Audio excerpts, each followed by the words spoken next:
سورۃ الانعام کی آیت نمبر 142۔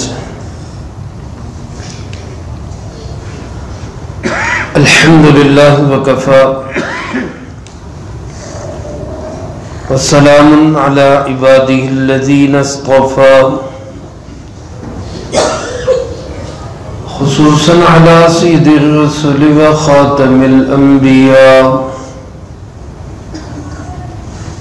وعلى آلہ واصحابہ الاتقیاء۔ اما بعد فاعوذ باللہ من الشیطان الرجیم، بسم اللہ الرحمن الرحیم۔ ومن الانعام حمولة وفرشا كلوا مما رزقكم الله ولا تتبعوا خطوات الشيطان إنه لكم عدو مبين۔ ومن الأنعام حمولة وفرشا، اور مویشیوں میں سے بھی کچھ اللہ نے بوجھ اٹھانے والے بنائے، کچھ بستہ قد بنائے۔ کلوا مما رزقکم اللہ، کھاؤ اس میں سے جو اللہ نے تمہیں رزق عطا کیا۔ ولا تتبعوا خطوات الشیطان، اور شیطان کے قدموں کی پیروی مت کرو۔ انہو لکم عدو مبین، یقیناً وہ تمہارا کھلا دشمن ہے۔ اس سے پہلی آیت مبارکہ میں اللہ رب العالمین نے اپنی تخلیق کے شاہکار میں سے باغات اور کھیت کھلیان کو ذکر کیا، مختلف قسم کے، مختلف ذائقوں والے، مختلف افادیت والے، مختلف سائز اور ڈیزائن والے۔ پھل بنانے والا بھی اللہ ہے، اور کھیت اور غلہ اناج اگانے والا بھی اللہ ہے۔ جس اللہ نے یہ سب پیدا کیے، خرچ بھی اسی کے نام پہ ہونے چاہیے۔ اس آیت مبارکہ میں اللہ پاک نے مویشیوں کا ذکر کیا، فرمایا وَمِنَ الْأَنْعَامِ، اور مویشی چوپائے، یہیں سے اس سورۃ مبارکہ کا نام بھی انعام رکھا گیا۔ اگلی آیات میں مویشیوں کی 8 قسمیں بھی اللہ پاک نے ذکر فرمائی ہے۔ فرمایا کہ یہ جو مویشی ہیں یہ 2 قسم کے ہیں، حمولتاً و فرشا۔ ایک حمول ہے، ایک فرش ہے۔ حمول ان جانوروں کو کہا جاتا ہے جو بار برداری کے کام آتے ہیں، بوجھ اٹھانے کے، جیسے گھوڑا ہے، خچر ہے، گدھا ہے، اونٹ ہے، یہ حمول کہلاتے ہیں، اور ان کے قد بھی دراز ہے۔ اور دوسرے ہیں فرشا، جو پستہ قد ہے، بچھے ہوئے ہیں، جیسے بھیڑ ہے، بکری ہے، دمبا ہے، یہ پستہ قد کے جانور کہلاتے ہیں۔ ان سب جانوروں کو پیدا کرنے والا کون ہے؟ اللہ ہی ہے، ان کا مالک بھی اللہ ہی ہے، لہذا یہ ذبح بھی ہونے چاہیے تو کس کے نام پر؟ اللہ ہی کے نام۔ ان کو اگر وقف بھی کیا جائے تو کس کے نام پر؟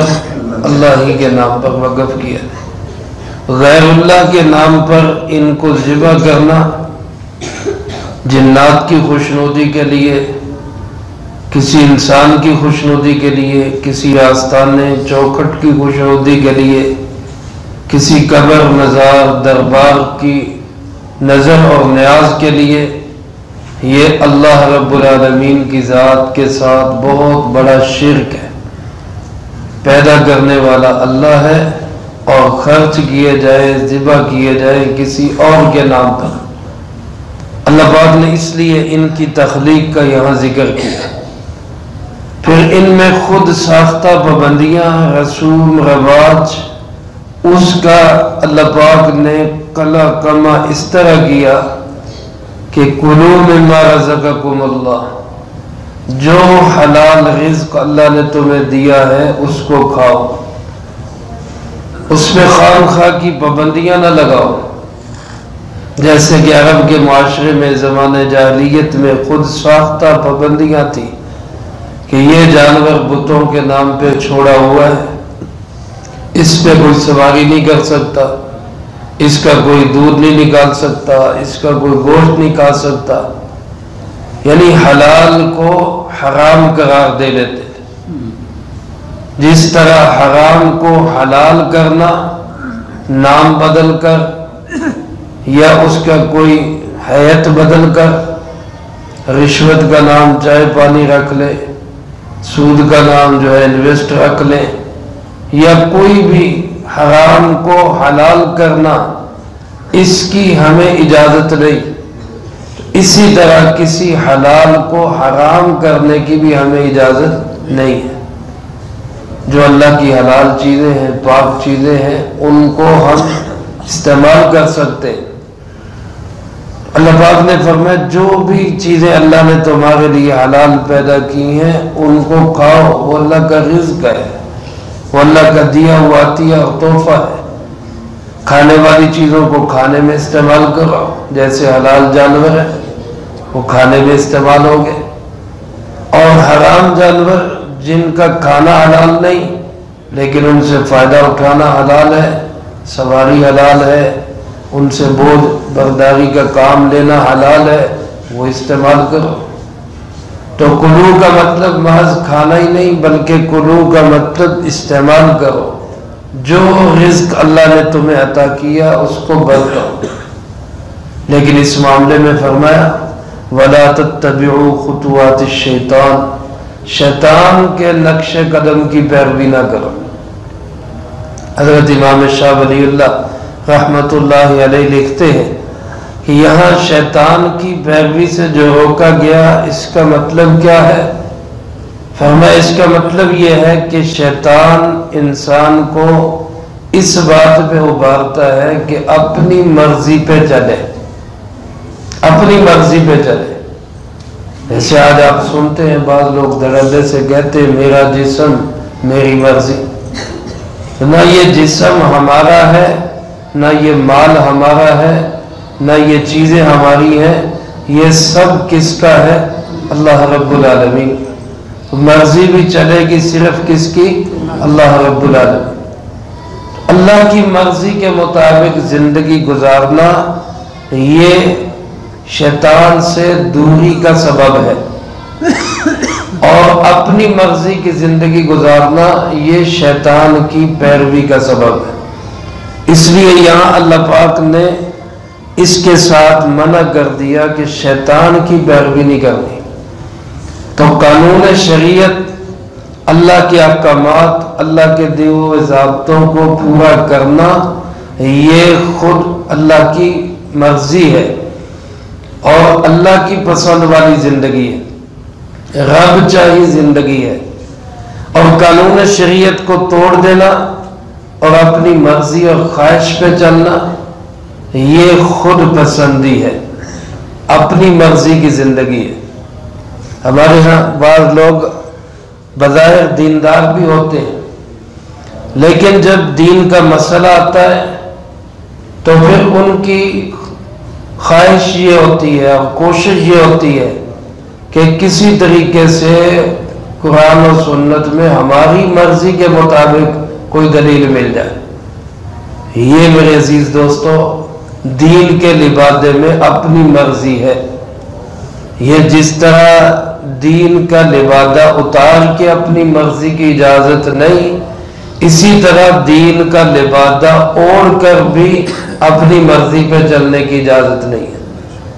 اصل دینداری یہ نہیں کہ انسان جو ہے وہ نمازی بن جائے، تہجد گزار بن جائے اور اس کے ماتھے پہ نشان ہو، اور جناب یہ ساری علامات ہیں، لیکن دینداری یہ ہے کہ انسان اللہ کی بات کو مان کر چلے، یہ ہے اصل دینداری۔ اب وراثت کے مسائل آتے ہیں تو کتنے دیندار ایسے ہیں جو بیٹیوں کی محرومی کا سبب بن جاتے ہیں، بہنوں کو حصہ نہیں دیتے، اور جناب کہتے ہیں جی ہم تو ویسے لڑکوں کو ہی دیتے ہیں، لڑکیوں کو دیتے ہی نہیں، اور بیٹیوں نے معاف کر دیا، بہنوں نے معاف کر دیا۔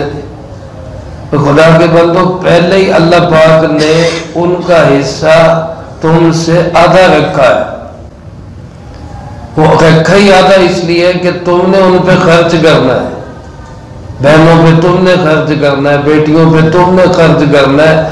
اللہ پاک نے اس لیے ان کو آدھا دیا، تمہیں ڈبل دیا، لیکن اب اس ڈبل میں سے بھی تم کہو کہ جی بھائی رکھنا ہے کہ وراثت رکھنی ہے، زبردستی ہوتی ہے۔ اگر وراثت لینی ہے اس کا مطلب یہ ہے کہ ہمارے ساتھ تعلق ختم ہے۔ اب یہ کس طرح کی دینداری ہے؟ شریعت کے احکامات تو یہ ہے کہ ادخلوا فی السلم کافہ، پورے کے پورے اسلام میں داخل ہو جاؤ، پورے کے پورے، کوئی ایک نشان بھی اسلام کے علاوہ جسم پہ نظر نہ آئے۔ حضرت عدی بن حاتم رضی اللہ تعالیٰ عنہ مسلمان ہوئے، پہلے عیسائی تھے، بعد میں جب اسلام قبول کیا تو آپ علیہ السلام نے دیکھا کہ گلے میں ابھی صلیب کا نشان لٹکایا ہوا ہے، صلیب ابھی گلے میں لٹکی ہوئی ہے۔ آپ علیہ السلام نے ان کے گلے سے وہ صلیب کا نشان کھینچ کر اتارا، اور اتارتے ہوئے فرمایا الق عنک ھذا الوصل، اس بت کو اب اپنے گلے سے اتار دو، اب ختم ہو گیا یہ۔ ادخلوا فی السلم کافہ، اسلام لائے ہو تو پورے کے پورے اسلام میں داخل ہو جاؤ۔ اب مسلمان ہے، کہیں ہاتھوں میں جو ہے وہ کڑے پہنے ہوئے ہیں، کہیں کانوں میں بالیاں پہنی ہوئی ہیں، کہیں دھاگے ہاتھوں میں باندھے ہوئے ہیں، مختلف قسم کے ہندوؤں کے نشانات ہیں، اور نام کیا ہے کہ جی ہم مسلمان ہیں۔ میرے محترم دوستو، اپنی مرضی اور اللہ کی مرضی یہ دو متضاد چیزیں ہیں۔ یہ ہو نہیں سکتا کہ اللہ کی مرضی بھی ہو اور ہماری اپنی مرضی بھی ہو۔ ہاں، ہم اپنی مرضی کو اللہ کی مرضی میں فنا کر دیں، یہ ہے رب کی پسند۔ اور اگر ہم کہیں کہ نہیں، اللہ کی ایک مرضی ایک ہماری مرضی ہے، ہم اپنی مرضی پہ چلیں گے، تو یہ شیطان کی پیروی ہے۔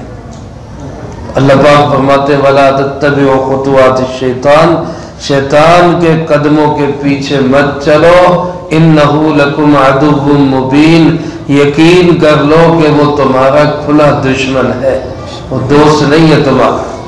وہ تمہیں لذتیں دکھائے گا، تمہیں مزے دکھائے گا، تمہارے لیے بدعات کو مزین کرے گا، رسوم و رواجات کو خوبصورت کر کے دکھائے گا، تمہارے لیے حجتیں، حیلے، بہانے وہ گھڑ گھڑ کے تمہیں بتائے گا، لیکن تمہیں یہ یقین رکھنا چاہیے کہ وہ تمہارا دوست نہیں، تمہارا دشمن ہے۔ دوست ہے تو اللہ ہے، اللہ کے محبوب جناب محمد کریم صلی اللہ علیہ وآلہ وسلم ہے، ان کے پیچھے چلو تبھی تمہیں نجات اور کامیابی مل سکتی۔ تو میرے محترم دوستو، حلال اور حرام کے قانون میں بھی ہر جگہ اتباع ضروری ہے شریعت اسلام کی۔ جس چیز کو اسلام نے حلال قرار دیا، دنیا کی کوئی طاقت اس کو حرام نہیں کر سکتی۔ جس کو اسلام نے حرام قرار دے دیا ہے، پوری دنیا کے انسان مل کر بھی اس کو کہیں کہ جی یہ حلال ہو جائے، یا حلال کو حرام کہیں حرام ہو جائے، تو کوئی مائی کا لال قرآن اور سنت کے اصول کو بدل نہیں سکتا۔ اس لیے انسان کا کام یہ ہے کہ جو قانون شریعت اللہ پاک نے بنا دیا اس کی پوری اتباع کرے۔ اللہ پاک مجھے آپ کو سب کو اس کی توفیق نصیب فرمائے، جو کہا سنا اس کو زندگی میں لا کے دوسروں تک پہنچانے کی توفیق عطا فرمائے۔ اللہم لک الحمد کما ینبغی لجلال وجہک وعظیم سلطانک، اللہم لا احصی ثناء علیک انت کما اثنیت علی نفسک، اللہم لک الحمد کما انت اہل، صلی علی محمد کما انت اہل، وفعل بنا ما انت اہل، فإنک اہل التقوی واہل المغفرہ۔ اللہم وفقنا لما تحب وترضى من القول والعمل والفعل والهدي والنية إنك على كل شيء قدير. اللهم ربنا آتنا في الدنيا حسنة وفي الآخرة حسنة وقنا عذاب النار. اللهم ربنا تقبل منا إنك أنت السميع العليم.